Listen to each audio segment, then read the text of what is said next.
Tahun 2150. Kota Lingguang menjulang seperti hutan baja dan cahaya, dengan kendaraan terbang melintas tanpa suara di antara gedung-gedung transparan. Di pusat kota, jauh di bawah tanah, terdapat laboratorium energi kuantum blok E9, tempat yang tidak pernah tidur.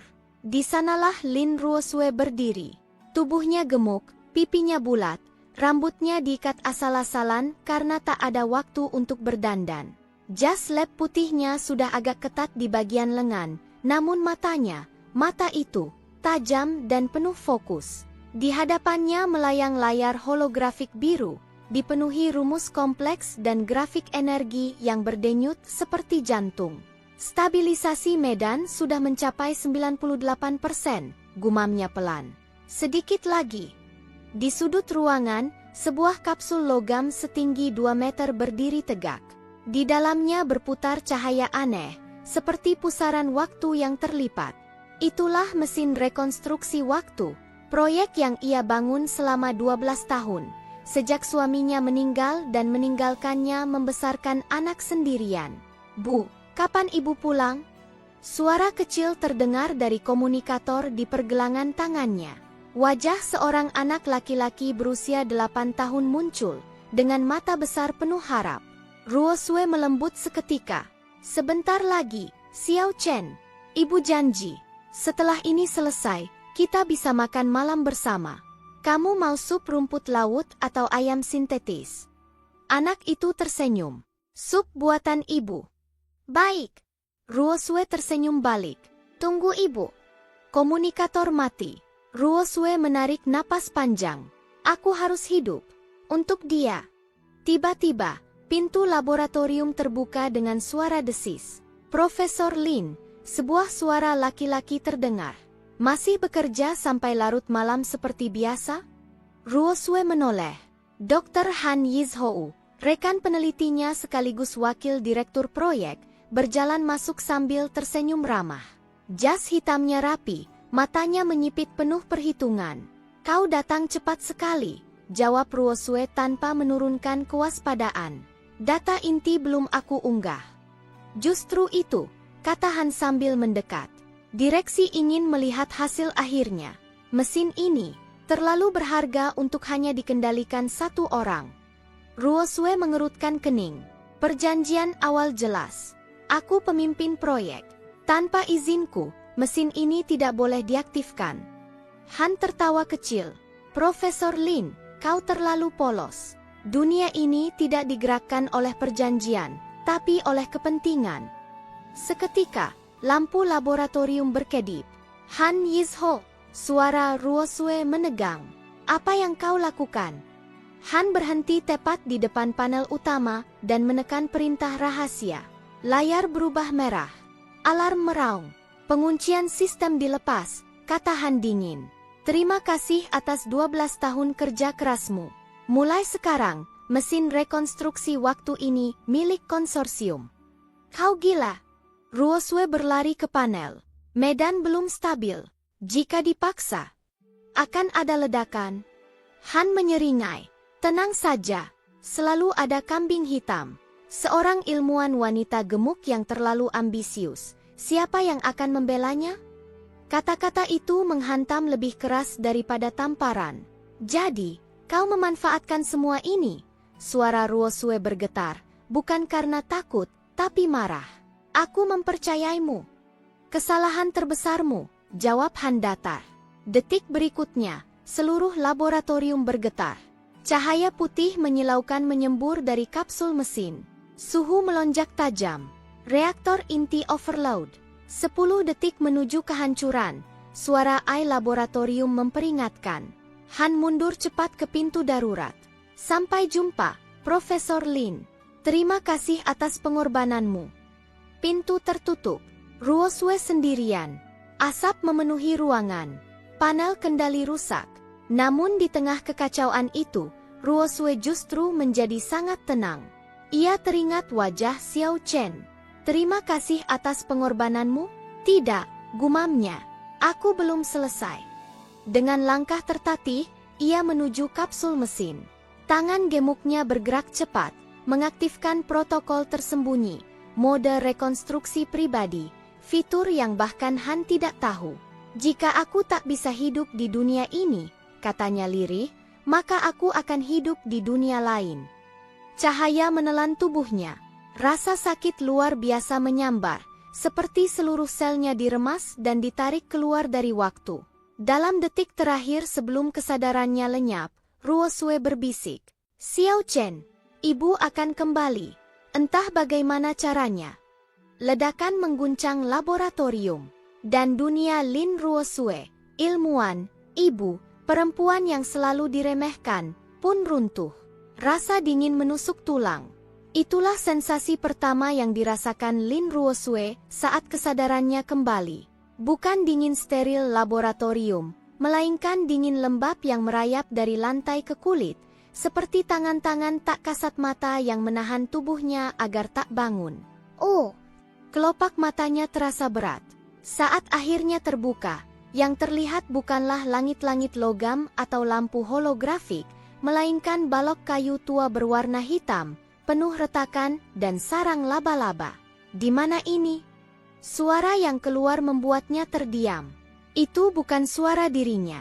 Lebih lembut, lebih lemah, dengan napas pendek seperti orang yang lama tidak makan. Ruosue berusaha bangkit, namun tubuhnya terasa berat, jauh lebih berat dari sebelumnya. Lemak menekan lipatan perutnya, dan sendi-sendinya nyeri. Apa yang terjadi? Kenangan terakhir menghantam kepalanya. Ledakan, cahaya putih, suara Han Yizhou, dan janjinya pada Xiao Chen. "Mesin rekonstruksi waktu," bisiknya. "Apakah berhasil?" Pintu kayu reot berderit terbuka. "Selir Lin," suara perempuan tua terdengar ragu. "Kau masih hidup?" Seorang pelayan tua kurus masuk membawa mangkuk sup encer. Wajahnya penuh keriput. Matanya waspada seakan takut dimarahi.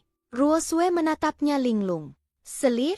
Ingatan asing membanjiri kepalanya seperti banjir bandang. Dinasti Tianyuan. Istana Kekaisaran. Selir Lin Yuyan. Wanita bertubuh gemuk. Masuk istana karena latar belakang keluarga kecil. Tak disukai kaisar. Sering diejek selir lain. Dan akhirnya, dibuang ke istana dingin Kingsue. Tubuh ini hampir mati kelaparan. Ruosue terengah. "Memori asing, bukan aku." Ia mencubit lengannya sendiri. "Sakit, ini bukan mimpi." "Selir Lin," pelayan itu mendekat dengan panik. "Jangan menakut-nakuti pelayan tua ini. Jika kau mati, mereka akan menyalahkanku." Ruosue menelan ludah. Ia menenangkan diri, kebiasaan lama sebagai ilmuwan. "Tenang, analisis situasi. Namamu?" tanyanya pelan. Pelayan itu terkejut. Aku Cui Nu, Selir." Kau lupa?" "Sedikit pusing," jawab Ruosue cepat. "Bantu aku duduk." Cui Nu ragu, tapi membantu. Saat Ruosue duduk di ranjang keras beralas jerami tipis, ia akhirnya melihat kondisi ruangan dengan jelas. Sempit, gelap, retak. Tak ada pemanas, tak ada hiasan. Ini bukan tempat tinggal manusia, melainkan tempat pembuangan martabat. Sudah berapa hari aku tidak makan?" tanya Ruosue. Cui Nu menunduk. 3 hari. Dapur istana tak lagi mengirim jatah penuh. Hari ini hanya ini. Ia menyerahkan mangkuk sup, air keruh dengan 2 potong daun layu. Sebagai ilmuwan nutrisi energi, Ruosue langsung tahu, kalori hampir 0, protein nihil. Tak heran tubuh ini hampir mati. Ruosue menghela napas panjang. "Cui Nu, kau sudah lama mengabdi di sini?" "Sejak Selir masuk istana," jawab Cui Nu lirih. "Tapi, pelayan lain sudah pergi. Mereka bilang Selir pembawa sial." Ruosue tersenyum tipis.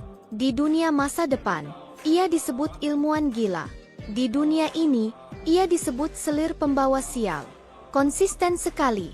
Ia mengangkat mangkuk, meneguk sedikit demi sedikit. Tubuhnya bereaksi lemah, tapi pikirannya justru semakin jernih. "Pikiranku masih utuh. Pengetahuan sains, fisika, kimia, logika, semua ada. Ini bukan kematian. Ini Transmigrasi kesadaran lintas waktu. Cui Nu, katanya tiba-tiba. Ya, selir? Jika aku bilang, aku bukan selir Lin yang dulu, apa kau akan percaya? Cui Nu membeku, lalu tertawa gugup. Selir, jangan bercanda. Di istana, kata-kata seperti itu bisa membuatmu dihukum. Ruo Sue mengangguk. Kalau begitu, anggap saja aku selir Lin yang sudah bangun dari mimpi buruk. Ia memandang tangannya, gemuk, pucat, dengan bekas luka lama. Tubuh ini lemah, tapi otak ini tidak. Di luar jendela kecil, angin musim gugur bertiup, membawa suara tawa samar dari istana utama, tempat selir-selir lain berpesta. Ruo Sue menyipitkan mata. Cui Nu, katanya pelan tapi tegas. Kita tidak akan mati di sini. Cui Nu menatapnya, terkejut oleh nada suara itu. Selir? Dengar baik-baik, lanjut Ruo Sue. Mulai sekarang, kita hemat tenaga. Jangan bertengkar dengan siapapun. Amati, catat, bertahan hidup. Selir ingin melakukan apa? Ruo Sue tersenyum. Senyum tenang seorang ilmuwan yang sudah terbiasa menghadapi kegagalan eksperimen. Aku akan membangun kembali segalanya, katanya, dengan cara yang mereka tak pahami. Di dunia masa depan, ia kehilangan segalanya karena dikhianati. Di dunia ini, ia memulai dari titik terendah. Namun satu hal tak berubah. Lin Ruo Sue tidak pernah menyerah. Dan istana Tianyuan belum tahu bahwa selir gemuk yang mereka buang adalah bencana sekaligus keajaiban yang akan mengguncang kerajaan. Malam di istana dingin Kingsue sunyi seperti kuburan. Angin dingin menyusup lewat celah jendela kayu, membuat api lampu minyak bergoyang lemah. Lin Ruo Sue berbaring di ranjang jerami, mata terbuka menatap langit-langit gelap. Tubuh selir Lin masih lemah. Setiap tarikan napas terasa berat, namun pikirannya bekerja tanpa henti. Aku benar-benar hidup. Di masa lalu, ia telah menerima kenyataan itu. Panik tak akan menyelamatkannya. Tangisan pun tak ada gunanya. Yang ia butuhkan hanyalah satu hal, alat. Di dunia masa depan, ia bertahan hidup karena sains. Jika di sini ia ingin hidup dan bangkit, maka sains tetap menjadi senjatanya. Tepat saat pikiran itu melintas, ding! Suara dingin namun jernih terdengar langsung di dalam kepalanya. Ruo Sue membeku. Sistem ilmuwan masa depan terdeteksi. Kesadaran pengguna cocok. Sinkronisasi dimulai. Apa? Bisiknya pelan. Cui Nu yang tidur di tikar lantai bergerak sedikit, tapi tidak terbangun. Sinkronisasi 10 ai, 30 ai, 70 ai. Sinkronisasi selesai. Di hadapan penglihatannya, bukan dengan mata, melainkan langsung di benak, muncul sebuah panel transparan berwarna biru pucat. Tampilannya sederhana, bersih, sangat familiar. Seperti antarmuka sistem penelitian abad ke-22. Nama pengguna, Lin Ruo Sue. Status, hidup, kondisi lemah. Era, dinasti Tianyuan, prailmiah. Otorisasi, ilmuwan tingkat A. Napas Ruo Sue tersendat. Sistem benar-benar ikut terbawa? Ia hampir tertawa, bukan karena bahagia, melainkan karena ironis. Di dunia lama, sistem ini adalah prototipe asisten AI pribadinya. Ia menciptakannya untuk membantu manusia bertahan di lingkungan ekstrim. Dan sekarang, sistem itu menemaninya di dunia yang bahkan belum mengenal konsep bakteri. Misi pemula diaktifkan. Tujuan, bertahan hidup 7 hari. Hadiah, modul teknologi dasar, pemurnian air, nutrisi minimum. Ruo Sue memejamkan mata. Baik, kita mulai dari dasar. Hari pertama, air adalah segalanya. Keesokan paginya, Cui Nu terbangun dan hampir menjatuhkan ember kayu saat melihat Ruo Sue sudah duduk rapi di tepi ranjang. Selir? Kau bangun sendiri. Ruo Sue mengangguk. Cui Nu, air minum kita dari mana? Sumur belakang, tapi jarang dipakai. Airnya keruh, jawab Cui Nu cemas. Biasanya pelayan lain merebusnya lama. Ambilkan aku 2 ember, kata Ruo Sue tenang. Dan kain bersih. Sebanyak yang kau punya. Cui Nu ingin bertanya, tapi melihat sorot mata selir Lin hari ini, jernih dan mantap, ia memilih patuh. Dalam benaknya, sistem menampilkan diagram sederhana. Metode pemurnian air tingkat rendah. Filtrasi pasir, arang. Perebusan bertahap. Pendinginan tertutup. Ruosue mengatur pasir halus, arang kayu, dan kain dalam wadah tanah liat. Gerakannya lambat, karena tubuhnya masih lemah, tapi presisi. Selir, ini, untuk apa? Tanya Cui Nu ragu. Untuk memastikan kita tidak mati karena diare atau demam, jawab Ruosue singkat. Setelah air mendidih dan disaring, ia meminum seteguk kecil. Sistem segera merespons. Kualitas air, layak minum. Risiko patogen, rendah. Ruosue tersenyum tipis. Langkah pertama berhasil. Hari kedua, tubuh adalah mesin. Malam itu, Ruosue tidak tidur nyenyak. Sistem memberinya laporan kondisi tubuh selir Lin. Status fisik, malnutrisi parah. Metabolisme lambat. Risiko gagal organ, sedang. Jika dibiarkan, tubuh ini akan mati bahkan tanpa fitnah istana. Keesokan paginya, Ruosue membuat keputusan. Cui Nu, katanya, mulai hari ini, aku akan bergerak setiap pagi. Bergerak? Cui Nu bingung. Berjalan pelan, mengangkat tangan, mengatur napas.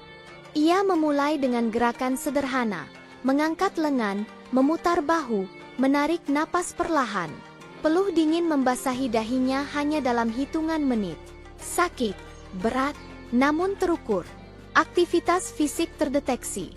Metabolisme meningkat 3%. Ruosue tahu, perubahan tidak datang seketika. Tapi selama data bergerak ke arah yang benar, ia akan bertahan. Ia juga mulai mengatur jam makan, walau hanya sup encer, dalam porsi kecil tapi rutin. Tubuh selir Lin mulai berhenti gemetar. Selir, Cui Nu berbisik suatu sore, kau berbeda. Berbeda bukan berarti buruk, jawab Ruosue. Ingat itu. Hari ketiga, pelayan yang sakit. Sore itu, Cui Nu kembali dengan wajah panik. Selir, pelayan dapur kecil, Xiao Tao, demam tinggi. Mereka bilang, biarkan saja. Ia hanya pelayan rendahan. Ruosue berdiri seketika. Bawa dia ke sini. Selir, jika ketahuan, aku yang tanggung, potong Ruosue tegas. Xiao Tao dibawa masuk. Wajahnya pucat, napasnya cepat, keringat dingin membasahi rambutnya. Ruosue menempelkan tangan ke dahinya. Panas. Analisis gejala. Demam. Infeksi ringan. Rekomendasi. Ramuan antipiretik herbal. Sistem menampilkan daftar tanaman lokal yang sesuai. Ruosue menyebutkan beberapa nama. Cui Nu, carikan ini. Dapur pasti punya sisa. Ramuan itu direbus dengan takaran tepat. Ruosue memaksa Xiao Tao minum sedikit demi sedikit. Kau tidak akan mati, katanya pelan. Tubuh manusia lebih kuat dari yang mereka kira. Malam itu, demam Xiao Tao turun. Keesokan paginya, pelayan kecil itu bangun dan langsung menangis. Selir, selir menyelamatkanku. Ruosue hanya menggeleng. Aku hanya menggunakan akal sehat. Namun bagi pelayan istana, itu sudah seperti keajaiban. Hari keempat, dapur yang kacau. Berita kecil mulai beredar. Selir Lin bisa mengobati orang. Katanya dia tahu ramuan aneh. Beberapa pelayan dapur diam-diam mendekat ke istana dingin. Mereka membawa keluhan. Bahan makanan sering busuk, jatah hilang, perut sakit setelah makan. Ruosue mendengarkan tanpa emosi. Masalahnya bukan kutukan, katanya. Masalahnya sistem. Ia meminta izin melihat dapur kecil istana dingin. Bau apek langsung menyerang hidungnya. Daging dan sayur ditumpuk sembarangan. Air kotor. Tikus berlarian. Tak heran kalian sakit, katanya datar. Ia mulai mengatur ulang. Bahan mentah dipisah. Air direbus dulu. Sisa makanan dikeringkan, bukan ditumpuk. Ia bahkan menghitung ulang porsi. Jika kita punya 10 orang dan 3 jin beras, katanya sambil mencoret tanah dengan arang, maka ini cukup untuk 5 hari. Bukan 3. Pelayan dapur menatapnya dengan mata terbelalak. Selir. Selir bisa berhitung seperti pejabat. Ruosue menghela napas. Ini hanya matematika dasar. Hari kelima, gosip istana. Perubahan kecil menciptakan riak besar. Di istana utama, beberapa pelayan mulai berbisik. Selir Lin tidak berteriak lagi. Dia tidak menangis. Matanya dingin tapi tenang. Bahkan seorang Kasim senior sempat melirik istana dingin dengan curiga. Aneh, gumamnya. Bukankah Selir Lin dulu bodoh dan emosional? Di istana dingin, Ruosue menatap panel sistem. Misi pemula, bertahan hidup 7 hari. Progres, 71%. Ia tahu, ini baru permulaan. Cui Nu, katanya malam itu, mulai besok, kita akan lebih berhati-hati. Kenapa, Selir? Karena saat orang melihat perubahan, jawab Ruosue pelan, mereka akan mulai takut. Ia menatap lampu minyak yang berkelip. Di dunia lama, ia dikhianati karena terlalu berharga. Di dunia ini, ia bisa bernasib sama, jika terburu-buru. Namun kali ini, Lin Ruosue tidak akan melompat ke tengah panggung. Ia akan bertahan, menguat, dan bangkit, perlahan, tapi pasti. Dan ketika istana Tianyuan akhirnya menoleh padanya, mereka akan menyadari satu hal yang terlambat. Selir Lin yang mereka buang, bukan lagi wanita bodoh yang bisa diinjak. Ia adalah ilmuwan dari masa depan, yang sedang membangun fondasi keajaibannya. Dari dapur kecil dan air bersih, musim panas tiba lebih cepat dari biasanya. Matahari menggantung rendah di langit dinasti Tianyuan. Panasnya menekan seperti tangan raksasa. Di dalam istana kekaisaran, bau lembab bercampur keringat mulai tercium. Air di kolam-kolam kecil menguning, tanaman hias layu, dan dapur istana mengeluh kekurangan bahan segar. Para pejabat mengira itu hanya musim buruk.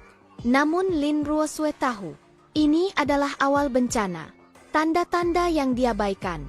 Di istana dingin King Sui, Ruosue berdiri di tepi halaman kecil, menatap tanah yang mulai retak. Analisis lingkungan. Kelembapan menurun drastis. Risiko gagal panen lokal meningkat 40%. Risiko wabah sedang, tinggi. Ia mengepalkan tangan perlahan. Air, gumamnya. Semuanya kembali pada air. Cui Nu berdiri di sampingnya, kipas bambu di tangan. Selir. Para pelayan dapur bilang sayuran dari kebun belakang mulai mengering. Sumur juga makin dangkal. Bukan sumurnya yang salah, jawab Ruosue tenang. Tapi cara kita mengalirkannya. Ia berjongkok, menggambar garis-garis di tanah dengan tongkat kayu. Jika air hanya dibiarkan mengalir bebas, katanya, separuhnya akan menguap. Kita butuh aliran terkendali. Cui Nu menatap gambar itu. Parit kecil, cabang-cabang tipis. Seperti akar pohon. Ruosue tersenyum tipis. Tepat. Keajaiban pertama, irigasi mini. Dengan bantuan beberapa pelayan yang diam-diam setia padanya, Ruosue mulai bekerja. Mereka menggali parit kecil, mengatur sudut kemiringan, menempatkan batu dan pot tanah liat sebagai pengatur aliran. Air dari sumur dialirkan perlahan, tidak tumpah, tidak menggenang. Hari pertama, para pelayan hanya menonton dengan ragu. Hari kedua, mereka mulai berbisik. Hari ketiga, tanaman yang hampir mati kembali tegak. Daunnya hijau lagi. Airnya tidak menghilang. Seorang Kasim muda berlutut di tanah, menyentuh parit kecil itu seolah menyentuh sesuatu yang suci. Ini bukan teknik pertanian biasa. Berita itu menyebar seperti api di rumput kering.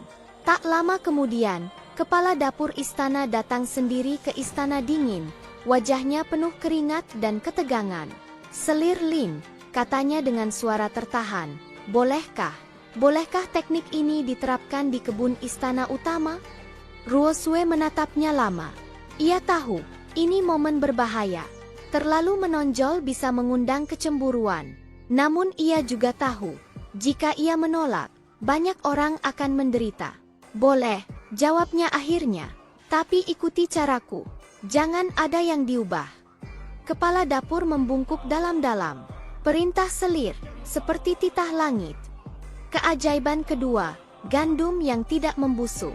Tak lama setelah masalah air mereda, masalah baru muncul. Gudang istana berbau aneh. Beberapa karung gandum mulai menghitam. Tikus dan serangga bermunculan. Para pejabat panik. Jika persediaan rusak, istana akan kekurangan pangan. Para tabib hanya bisa menggeleng. Cuaca panas. Takdir. Ruosue mendengar kabar itu dari Cui Nu dan langsung berdiri. Bawa aku ke gudang. Selir. Cui Nu terkejut. Itu wilayah pejabat. Kalau gandum habis, potong Ruosue. Yang mati bukan pejabat, tapi pelayan. Di gudang, bau busuk menyengat. Para penjaga menatapnya dengan ragu. Ruosue membuka satu karung, memeriksa gandum dengan teliti. Penyebab, kelembapan tinggi, ventilasi buruk, jamur mikroskopis. Ia menutup karung itu dan berbalik. Masalahnya sederhana, katanya. Udara.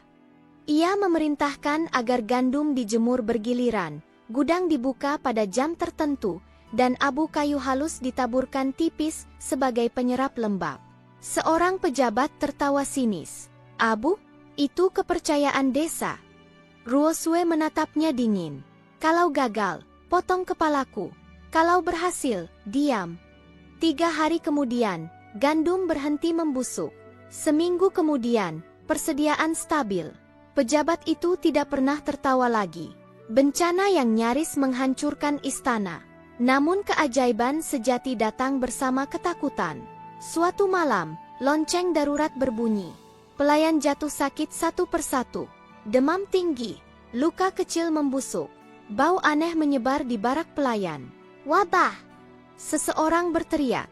Dewa murka. Istana panik. Beberapa selir menutup pintu, membakar dupa, menangis memohon langit. Para tabib istana kehabisan cara.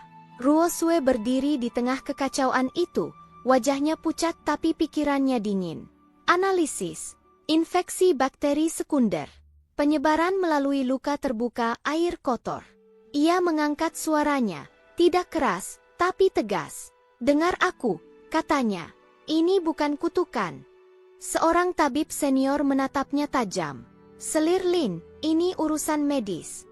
Justru karena itu, potong Ruosue. Kalian mencuci luka dengan air yang sama. Kalian menyentuh pasien tanpa membersihkan tangan. Kerumunan terdiam. Ruosue meminta alkohol hasil fermentasi dapur, ramuan herbal tertentu, dan kain bersih. Ia merebus, menyaring, mencampur. Gerakannya seperti ritual, terukur dan anggun. Ramuan bening dengan aroma tajam tercipta. Gunakan ini, katanya. Bersihkan luka. Jangan campur kain. Air harus direbus. Seorang pelayan berbisik ketakutan.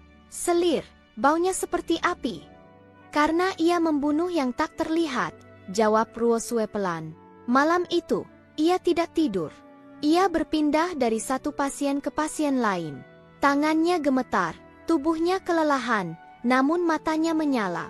1 hari, 2 hari, demam turun, luka mengering, wabah berhenti. Lahirnya sebuah legenda. Pagi itu, matahari terbit dengan cahaya keemasan yang aneh. Para pelayan berlutut di halaman, menatap istana dingin seolah menatap kuil. Selir Lin, menyelamatkan kami. Bukan tabib, bukan doa. Ilmunya, seperti dari langit. Di aula tabib, suara berbisik terdengar. Dia menghitung segalanya. Dia tahu sebelum penyakit datang. Ilmu macam apa itu? Seorang pejabat tua menutup pintu dan berkata pelan. Jangan ucapkan sembarangan. Tapi, Selir Lin bukan manusia biasa. Kau maksud? Ia menatap ke arah istana dingin, suaranya hampir tak terdengar. Dewi Pengetahuan. Nama itu tidak diumumkan, tidak ditulis, tidak disahkan. Namun ia menyebar.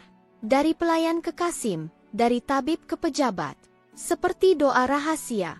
Di istana dingin, Ruosue duduk sendirian, menatap tangannya yang penuh bekas luka kecil. Peringatan sistem. Pengaruh meningkat pesat.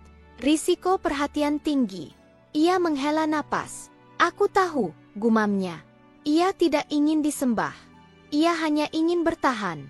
Namun dunia ini telah memilih untuk percaya.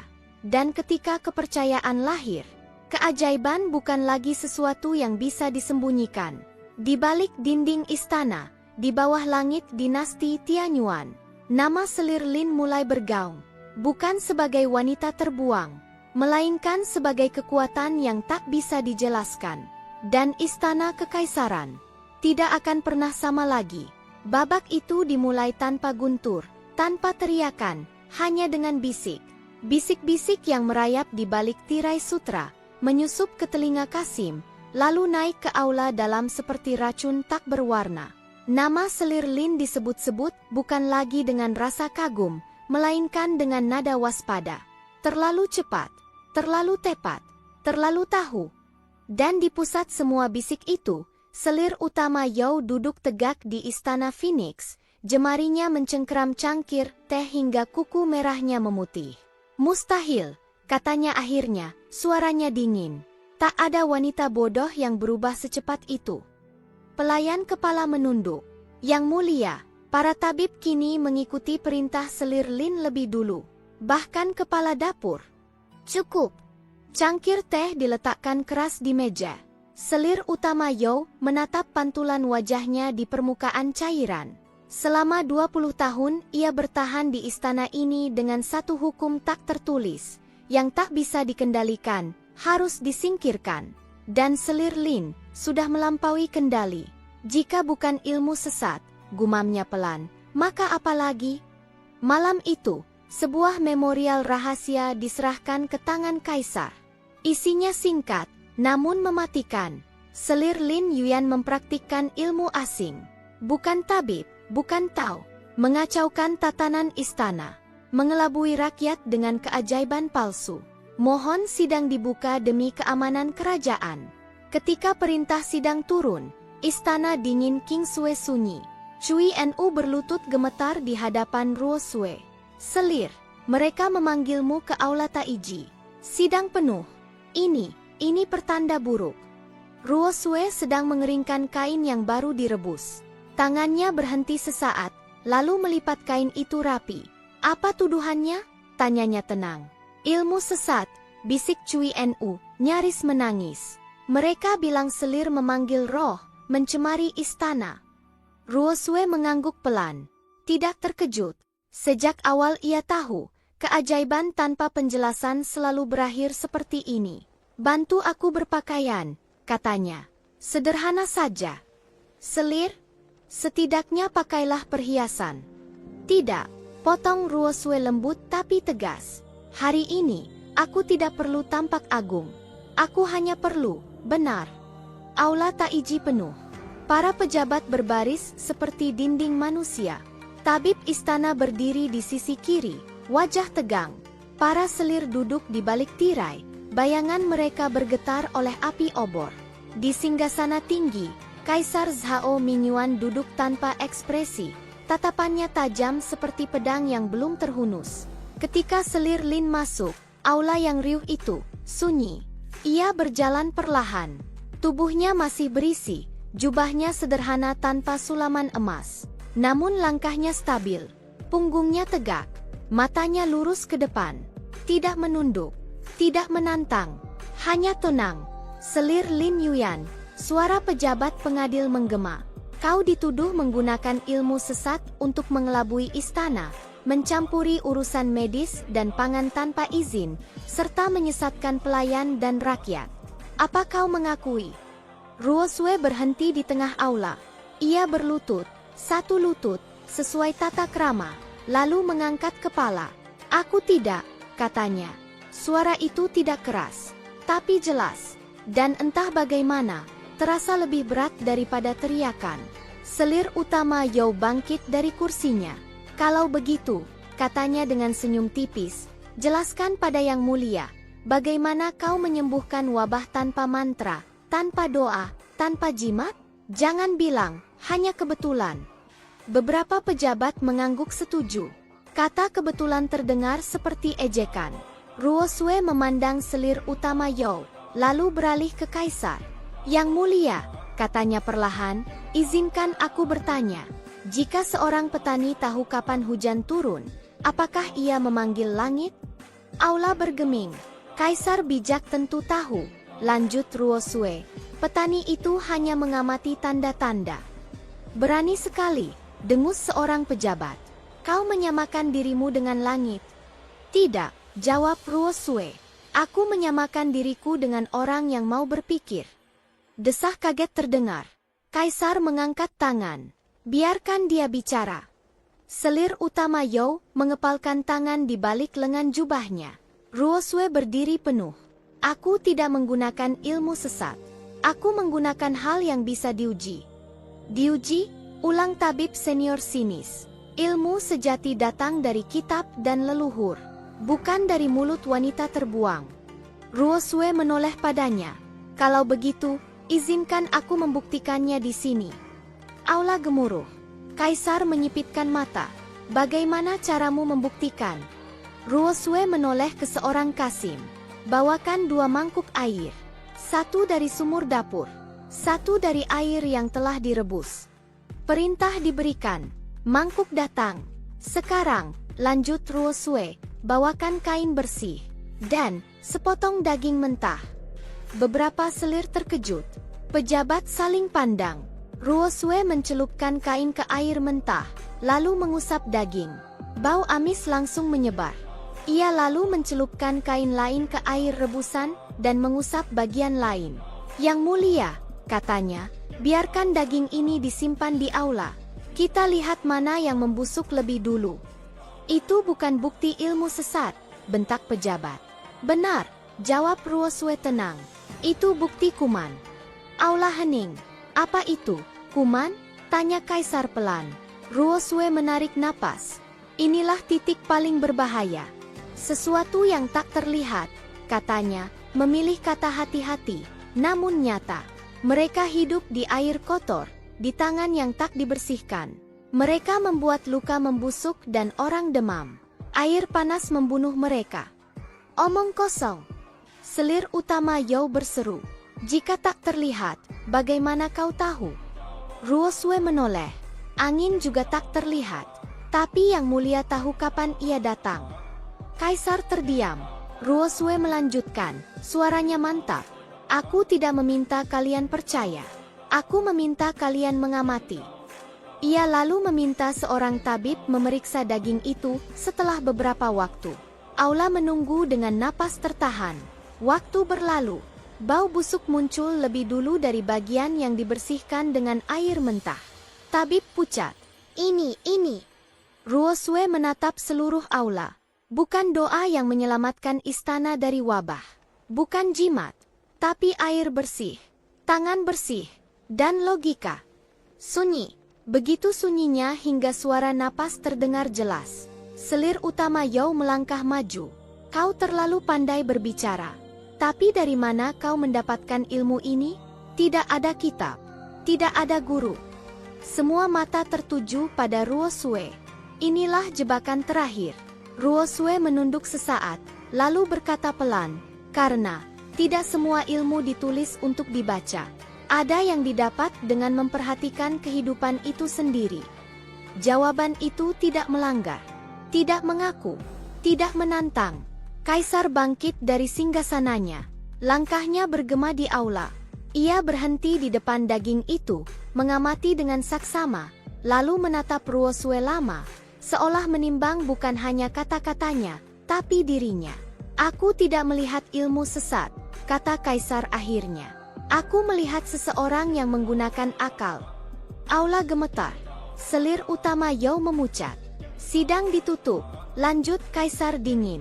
Selir Lin tetap di posisinya. Siapapun yang menyebar tuduhan tanpa bukti akan kuanggap mengganggu ketertiban istana. Tak ada yang berani bicara. Saat Ruo Sue melangkah keluar aula, lututnya terasa lemas. Baru sekarang ia menyadari, tangannya basah oleh keringat dingin. Ia selamat. Namun ia juga tahu satu hal dengan pasti. Mulai hari ini, ia bukan lagi sekadar selir terbuang. Ia telah berdiri di tengah badai, dan tidak hancur. Dan istana, yang tadi begitu tegang, masih terdiam lama setelah bayangannya menghilang. Sidang telah berakhir, namun gema keputusan kaisar belum sepenuhnya reda. Para pejabat meninggalkan Aula Taiji dengan langkah tergesa, seolah takut pandangan mereka tertinggal terlalu lama pada satu arah, ke arah wanita yang barusan berdiri sendirian melawan seluruh istana, dan tidak kalah. Malam itu, Kaisar Zhao Mingyuan tidak segera beristirahat. Ia berdiri di depan jendela istana Qianlong, memandang lentera-lentera yang bergoyang diterpa angin.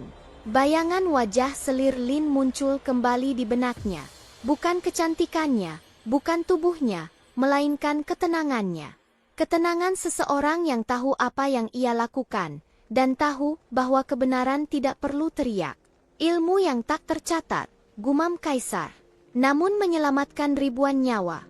Seorang Kasim senior berdiri di belakangnya, ragu-ragu. Yang mulia, para pejabat masih berselisih. Ada yang menyarankan pembatasan pergerakan selir Lin. Ada pula yang... Kaisar berhenti berbicara. Ia berbalik, tatapannya dingin dan tajam. Kerajaan ini berdiri bukan hanya karena pedang, katanya perlahan, tapi karena orang-orang yang tahu cara membuatnya hidup. Kasim itu berlutut. Perintah yang mulia. Kaisar terdiam lama, lalu berkata dengan suara yang mantap, seolah keputusan itu telah lama menunggu untuk diucapkan. Besok pagi, upacara kecil, tanpa kemewahan berlebihan. Ia menatap langit malam. Kerajaan Tianyuan akan memberi nama pada keajaiban ini. Kabar itu menyebar lebih cepat daripada api. Pagi berikutnya, lonceng istana berdentang. Tidak keras, namun cukup untuk membuat seluruh kompleks kekaisaran berhenti sejenak. Para pejabat dipanggil, para tabib diminta hadir. Bahkan beberapa perwakilan pelayan senior diperintahkan menunggu di halaman luar. Istana dingin Kingsway yang biasanya sunyi, pagi itu diterangi cahaya matahari yang lembut. Cui Nu membantu Ruo Sui mengenakan jubah bersih berwarna biru tua. Tidak ada sulaman naga. Tidak ada mutiara besar. Namun kain itu jatuh rapi di tubuhnya, yang kini terasa lebih ringan dari sebelumnya. Selir, suara Cui Nu bergetar. Aku tidak menyangka bisa melihat hari ini. Ruo Sui menatap bayangannya di cermin perunggu. Pipinya masih bulat, namun tidak lagi pucat. Matanya jernih, nafasnya stabil. Tubuh ini belum ramping, tapi sudah hidup. Aku juga tidak, jawabnya jujur. Saat ia melangkah ke halaman utama, suara bisik terdengar dari segala arah. Itu dia. Benarkah, dia? Dia terlihat berbeda. Ruo Sui tidak menunduk, tidak pula mendongak terlalu tinggi. Ia berjalan sebagaimana adanya, tenang, sadar akan setiap langkahnya. Di hadapan aula, Kaisar Zhao Mingyuan telah duduk. Tidak ada musik keras, tidak ada tarian, hanya keheningan yang penuh perhatian. Selir Lin Yuan, suara kaisar menggema, melangkahlah ke depan. Ia melakukannya. Kau telah menyelamatkan istana dari kekeringan, kelaparan, dan wabah, lanjut kaisar. Bukan dengan doa kosong, bukan dengan kekuatan gaib, melainkan dengan kebijaksanaan yang membawa hasil nyata. Ia berhenti sejenak, seolah memberi waktu bagi setiap kata untuk meresap. Mulai hari ini, kata kaisar dengan suara tegas, aku menganugerahkan padamu gelar kehormatan. Seluruh aula menahan napas. Dewi kebijaksanaan Tianyuan. Bukan selir agung, bukan permaisuri, melainkan sesuatu yang belum pernah ada. Sejenak, dunia terasa berhenti. Para pejabat tertegun. Tabib-tabib terdiam. Bahkan selir utama Yao, yang berdiri di balik tirai, tak mampu menyembunyikan pucat di wajahnya. Ruo Sui berlutut, dahinya menyentuh lantai dingin. Hamba menerima, katanya pelan. Namun di dalam hatinya, ia tidak berlutut. Ia berdiri. Gelar itu tidak diumumkan dengan arak-arakan besar. Namun justru karena itulah, ia menyebar dengan cara yang paling kuat. dari mulut ke mulut. Katanya kaisar sendiri yang memberi gelar. Bukan karena kecantikan, bukan karena keluarga, karena dia tahu cara menyelamatkan orang. Di luar tembok istana, cerita mulai berubah menjadi legenda. Tentang selir gemuk yang dibuang ke istana dingin, namun membuat air kembali mengalir. Tentang wanita yang tidak berdoa keras-keras, namun penyakit menghilang. Tentang seseorang yang tidak mengutuk langit, tapi memperbaiki tanah. Para pedagang mulai meniru cara penyimpanan gandum istana. Petani bertanya-tanya tentang parit kecil yang menghemat air. Bahkan tabib desa mulai merebus alat sebelum menyentuh luka, tanpa benar-benar tahu alasannya, hanya karena cara Dewi kebijaksanaan. Nama itu tidak pernah diteriakkan, namun ia hidup. Hari-hari Ruo Sue menjadi lebih sibuk. Ia diminta memberi saran, bukan perintah. Ia berbicara dengan pejabat logistik, tabib, kepala dapur. Tidak dari singgasana, melainkan dari meja kayu, dengan tangan mencoret-coret arang.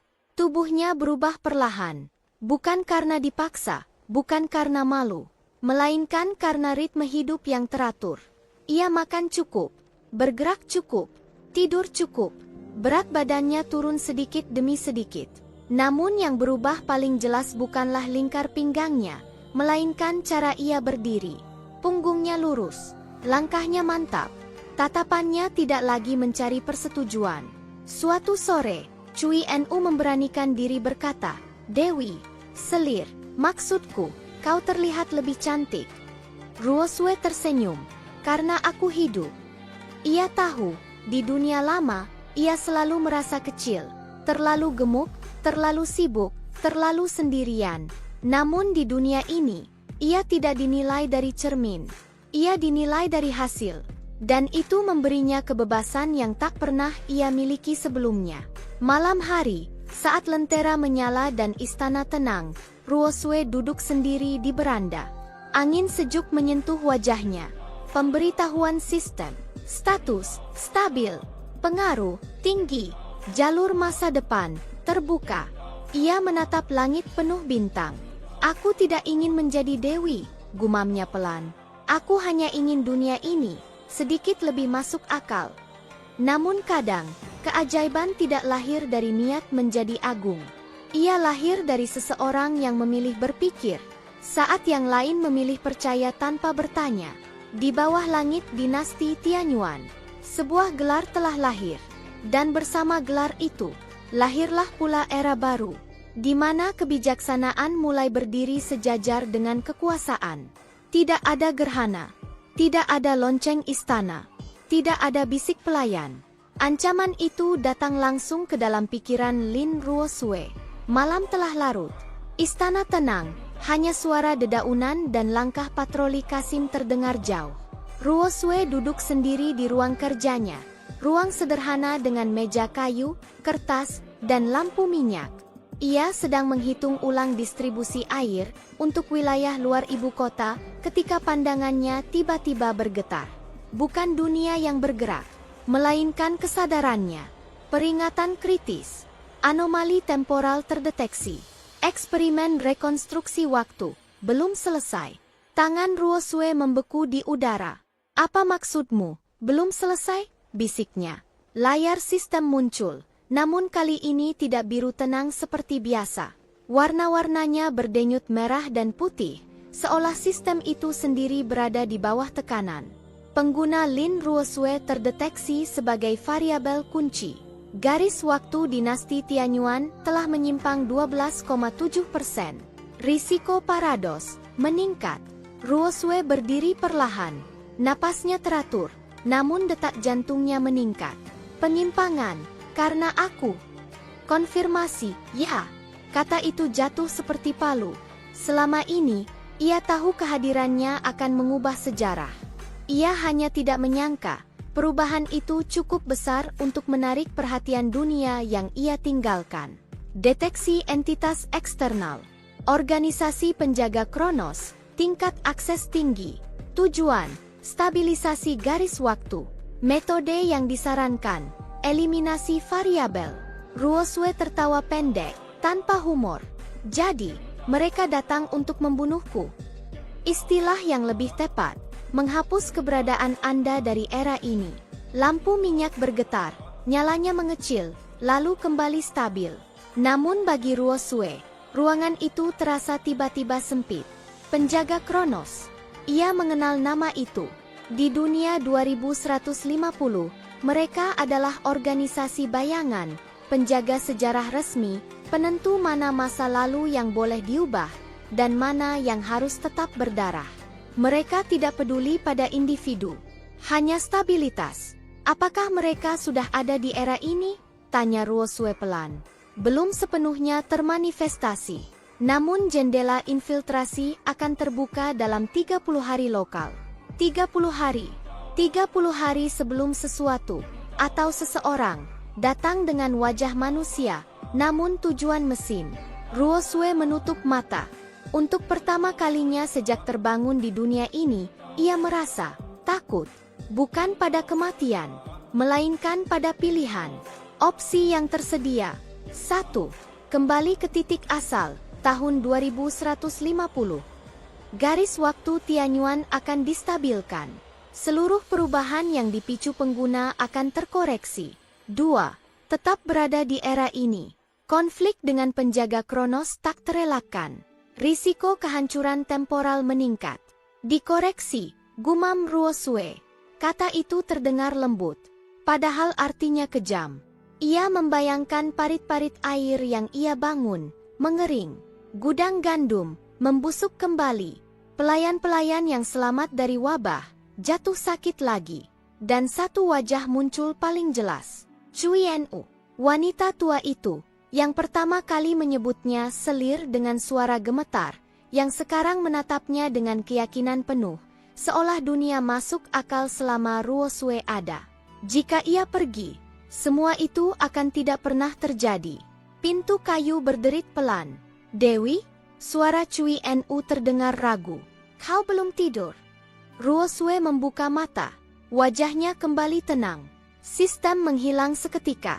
Masuklah, katanya. Cui Nu melangkah masuk, membawa selimut tipis. Angin malam dingin. Aku khawatir kau jatuh sakit. Ruosue menerima selimut itu. Jari-jari mereka bersentuhan sebentar. Cui Nu, tanya Ruosue tiba-tiba.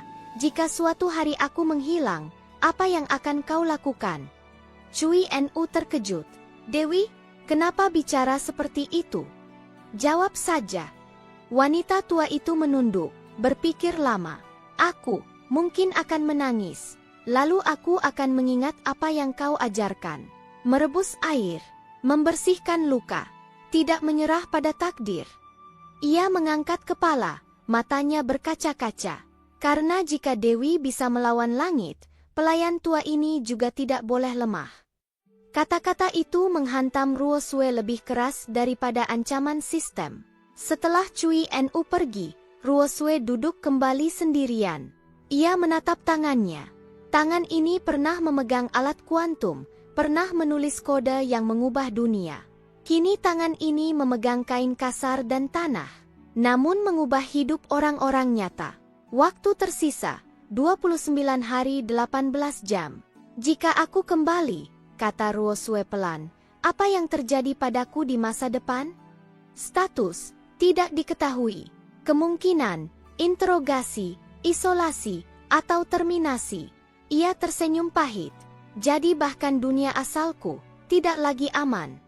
Untuk pertama kalinya, ia menyadari kebenaran yang tak ingin ia akui. Ia bukan lagi milik masa depan. Dan masa depan tidak menginginkannya kembali. Malam itu, Ruosue berjalan ke halaman. Langit dinasti Tianyuan terbentang luas, penuh bintang, tidak seperti langit kota masa depan yang selalu tertutup cahaya buatan. Angin membawa aroma tanah, air, dan kehidupan. Jika garis waktu ini harus distabilkan, katanya pelan, seolah berbicara pada langit, mengapa kalian biarkan aku datang sejauh ini? Tidak ada jawaban. Namun di dadanya, sesuatu telah mengeras, bukan ketakutan, melainkan tekad. Ia telah menyelamatkan istana dari wabah. Ia telah mengubah cara orang berpikir. Ia telah memberi dunia ini peluang. Jika itu dianggap kesalahan oleh masa depan, maka masa depanlah yang harus dipertanyakan. Keputusan belum diambil.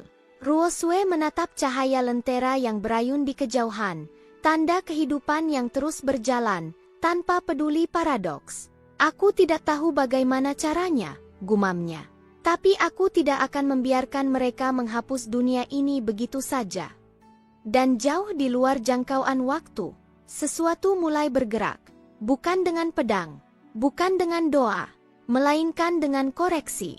Dan Lin Ruosue, ilmuwan, selir, dewi kebijaksanaan, akhirnya menyadari, pertempuran terbesarnya bukan melawan istana, melainkan melawan masa depan yang ingin mengambil kembali segalanya.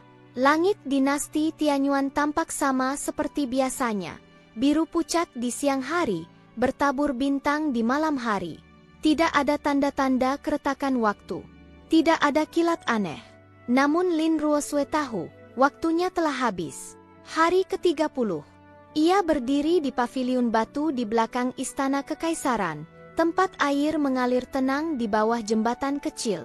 Di sekelilingnya, para penjaga berjaga seperti biasa, tak menyadari bahwa dunia yang mereka lindungi sedang berada di ambang penghapusan.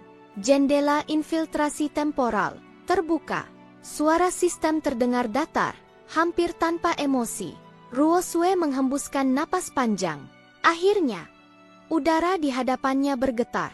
Bukan kabut, bukan asap, melainkan distorsi, seolah ruang itu sendiri sedang dilipat.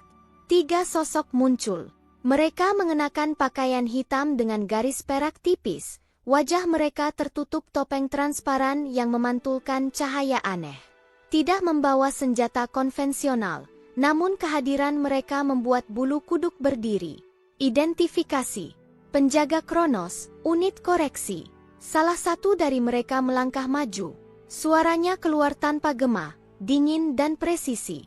Lin Ruosue, ilmuwan energi kuantum. Variabel kelas S. Ruosue tidak mundur. Aku menunggumu, katanya. Kau telah menyebabkan penyimpangan serius pada garis waktu kelas rendah, lanjut sosok itu. Kerajaan ini seharusnya runtuh oleh wabah 2 tahun ke depan. Populasi berkurang, reformasi tertunda, sejarah tetap konsisten. Dan sekarang, tanya Ruosue, sekarang sejarah terganggu. Ruosue tersenyum tipis, atau diperbaiki. Keheningan jatuh. Kami tidak berdebat tentang moral, jawab penjaga itu. Kami menjaga struktur waktu. Kau harus kembali, atau dihapus. Di kejauhan, lonceng istana berdentang pelan, penanda jam. Kaisar Zhao Mingyuan berada di aula pagi itu, menunggu laporan.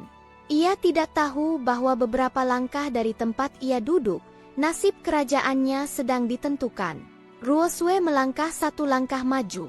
Aku ingin bertanya, katanya. Dalam semua simulasi kalian, apakah pernah dihitung nilai 1 kehidupan yang diselamatkan? Kehidupan individual tidak relevan, jawab penjaga kedua. Hanya tren makro. Lalu, lanjut Ruosue, suaranya mengeras. Mengapa kalian mengizinkan perang di masa depan? Mengapa kalian membiarkan kelaparan di dunia asalku? Keheningan itu retak sedikit. Kau menyimpang dari topik, kata penjaga pertama. Tidak, bantah Ruosue. Aku menanyakan dasar keputusan kalian. Ia mengangkat tangan. Sistem merespons. Akses sistem tingkat lanjut. Dibuka. Otorisasi. Pengguna asli. Lin Ruosue. Para penjaga terdiam sesaat. Mesin rekonstruksi waktu yang kalian kejar, kata Ruosue, adalah ciptaanku. Sistem ini adalah pikiranku yang disalin. Kalian menjaga waktu dengan alat yang tidak pernah kalian pahami sepenuhnya. Berhenti, perintah salah satu penjaga. Namun Ruosue terus berbicara. Garis waktu bukan garis lurus, katanya. Ia adalah jaringan. Kalian hanya mengunci 1 jalur karena mudah dihitung. Tapi kehidupan selalu menemukan jalan lain. Ia memanggil data. Simulasi alternatif. Jalur Tianyuan Beta. Cahaya menyebar di udara, membentuk gambaran. Kerajaan yang lebih sehat, panen stabil, rakyat lebih tahan penyakit. Tidak sempurna, tetap ada konflik, tetap ada kematian, namun bertahan. Ini bukan utopia, kata Ruosue. Tapi ini dunia yang punya kesempatan. Penyimpangan ini akan berdampak hingga ratusan tahun, balas penjaga. Benar, jawab Ruosue. Dan untuk pertama kalinya, dampaknya positif. Para penjaga saling menatap. Data mengalir di antara mereka, cepat dan dingin. Solusi alternatif? Tanya salah satu. Ruosue menarik napas dalam-dalam. Aku tidak akan kembali, katanya. Tapi aku juga tidak akan menjadi parasit waktu. Ia menatap sistem. Aku mengusulkan jalur waktu baru. Terpisah, terkunci. Keheningan panjang. Kau ingin mengisolasi dirimu bersama dunia ini? Tanya penjaga pertama. Itu berarti kau tidak bisa kembali selamanya. Ruosue tidak ragu. Aku sudah memilih, katanya. Ia memikirkan Cui Nu. Para pelayan. Rakyat yang merebus air tanpa tahu alasannya, tapi hidup lebih lama karenanya. Dan seorang kaisar yang, untuk pertama kalinya, memberi nilai pada akal, bukan silsilah. Aku tidak dibutuhkan di masa depan, lanjutnya pelan. Tapi aku dibutuhkan di sini. Sistem berbunyi. Konfirmasi jalur Tianyuan Beta. Otorisasi final, diperlukan. Konsekuensi, kehilangan koneksi ke masa depan. Lakukan, kata Ruosue. Cahaya meledak, bukan menghancurkan, melainkan memisahkan. Udara bergetar hebat. Para penjaga mundur, siluet mereka mulai terurai. Keputusan dicatat, kata suara itu, kini terdengar jauh. Lin Ruosue, kau tidak lagi berada dalam pengawasan kami. Dan kemudian, hening, tidak ada ledakan, tidak ada kilatan. Hanya angin yang kembali bertiup normal. Ruosue terhuyung, hampir jatuh berlutut. Sistem menghilang sepenuhnya. Tidak ada panel. Tidak ada suara. Untuk pertama kalinya sejak ia terbangun di dunia ini, ia benar-benar sendirian. Namun anehnya, ia tidak merasa kosong. Langkah kaki tergesa terdengar. Dewi! Cui Nu berlari menghampirinya, napasnya terengah. Di belakangnya, Kaisar Zhao Mingyuan datang dengan wajah tegang, diikuti pengawal. Apa yang terjadi barusan? Tanya Kaisar tajam. Langit, seperti bergetar. Ruosue mengangkat kepala. Wajahnya pucat, tapi matanya jernih. Aku membuat pilihan, jawabnya. Kaisar menatapnya lama. Tidak menuntut penjelasan yang tak bisa ia pahami. Apakah kerajaan ini aman? Tanya Kaisar akhirnya. Ruosue berdiri tegak. Selama manusia mau belajar, katanya, kerajaan ini akan bertahan. Kaisar menunduk, bukan sebagai penguasa, melainkan sebagai manusia yang mengerti. Mulai hari ini, katanya lantang, selir Lin, tidak. Dewi kebijaksanaan Tianyuan, bukan lagi bagian dari harem. Para pengawal terkejut. Ia berdiri di luar struktur istana, lanjut Kaisar. Sebagai pilar kerajaan, sebagai penuntun. Ruosue menatap langit. Tidak ada sistem, tidak ada masa depan yang memanggilnya kembali. Namun ada sesuatu yang lebih kuat. Kepercayaan. Ia telah kehilangan jalan pulang. Namun ia menemukan rumah. Dan di bawah langit dinasti Tianyuan, sebuah jalur waktu baru pun lahir. Bukan karena kekuatan dewa, melainkan karena seorang manusia yang memilih bertanggung jawab atas dunia yang ia ubah.